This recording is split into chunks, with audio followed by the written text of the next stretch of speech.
요와 관련해서 제가 좀 하나 좀 재미있는 사실을 좀 알려드리고 싶은데요. 예, 권정호 부장. 2014년 11월 24일 바로 그 비선 실세 파문이 세계일보에 의해서 처음으로 통보가 됩니다. 그렇죠. 11월 24일. 네. 그 다음 날이 11월 25일 대한승마협회 부회장이에요. 삼성 제일기획의 이영국 상무가 대한승마협회 부회장으로 들어갑니다. 그렇군요. 그리고 바로 그 다음 날 11월 26일 삼성과 하나의 빅딜이 발표됩니다. 이런 연쇄적인 어떤 흐름을 봤을 때 삼성이 최순실 씨의 그 어떤 세력의 어떤 존재를 알았다는 게 거의 정설인 것 같습니다. 뭐 일단 제가 예전에 국회에서 근무할 때 들었던 이야기를 한다면요.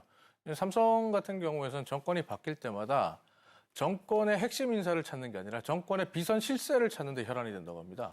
그래요? 정권을 움직일 수 있는, 대통령을 움직일 수 있는 비선 실세를 잡는 게 가장 중요하다라고 보는 거죠. 확인된 게 아니라 합리적인 의심인 거죠? 그렇죠. 합리적인 의심인데, 근데 김종인 전 더불어민주당 대표 같은 경우도 실제로 자신이 노태우 정권 때부터 쭉 목도해왔던 일이라고 얘기해요. 그러니까 노태우 정권, 김영삼 정권을 거치면서 삼성이 어떻게 해갔는지 봤었고, 그들을 비선 실세를 찾아내는데 가장 많은 주안점을 두고 또 그들을 매수하거나 해유하는데 가장 신경을 많이 쓴다. 그래서 어떻게 보면 지난 30년 동안, 민주화 이후에 지난 30년 동안 재벌이 대한민국을 좌지우지할 수 있었던 근본적인 배경이 됐다. 뭐 이런 얘기를 하시거든요. 네.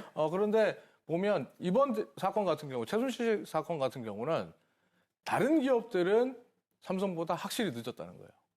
그러니까 다른 기업들이 정보를, 그러니까 최순실의 존재를 알아냈던 것보다는 삼성이 1년 혹은 최소한 8개월 정도는 먼저 알고 진행을 했다. 한화는 좀 상황이 다르지 않을까요? 정유라 씨하고 한화그룹 셋째 아들하고 같이 김동선 씨하고 근데 이제 같이 한화 같은 경우에는 승마를 한 거 아니에요? 한화 같은 경우에는 제가 뭐 국회 쪽에다가 한번 물어봤었는데 새누리당 관계자들하고 이야기를 하는 속에서 들었던 게 한화 역시 최순실 씨의 존재에 대해서 어렴풋이 파악을 했을 거고 새누리당 의원들과 마찬가지로 대부분의 의원들 뭐 박근혜 대통령의 최측근들은 모르겠습니다만 대부분의 새누리당 의원들은 최순실 씨가 있다는 건 압니다. 하지만 설마 그분은 옷가지나 뭐 장신구를 챙기는 분 아닌가 이렇게 생각해서 하나도 승마 선수 정유라의 어머니 하지만 대통령 비선실세로 의심되는 정윤혜 씨의 딸 이렇게 생각을 했을 가능성이 있다는 거죠. 그렇군요.